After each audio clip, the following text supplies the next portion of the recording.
Labdien, esmu karējs Ričards Rubinis, dienu 25. kaujas atbalsta bataljonā Valsts aizsardzības dienestā Alūksnē.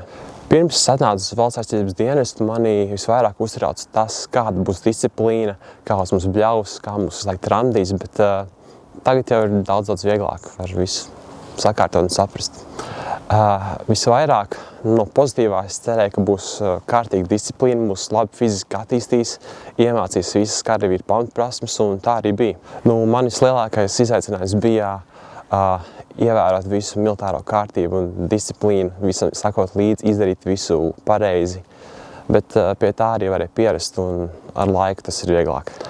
Dienestā kopumā es vairāk izbaudīju tieši tos grūtos uzdevumus, piemēram, beržu maršu, kur bija ar praktiski 30 kg mugursomu jānoiet kādi 30 km, un tur starpā bija daudz dažādu uzdevumu, un beigās bija milzīgs prieks, ka es to varēju paveikt un izdarīt. Un nākotnē no šīs pieredzes es paņemšu to, ka es spēju to izdarīt, ka tas nav tik traki, un ja būs kādi grūtāki uzdevumi, es zinu, ka ja es šo varēju izdarīt, tad vairs nav nekas traks.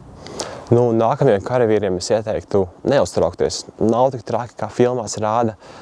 Visu var sakārtot, iemācīties. Un galvenais sakot līdz ikdienā savai disciplīnai, rutīnai, saviem galvenajiem uzdevumiem. Un tad jau viss sakārtosies un būs viegli. Kopumā pēc viss šīs jūtos diezgan precīzi, ka es to izdarīju. Daudz par sevi iemācījos, kā būt grūtībās un kā nākotnē es ar to varēšu tikt galā.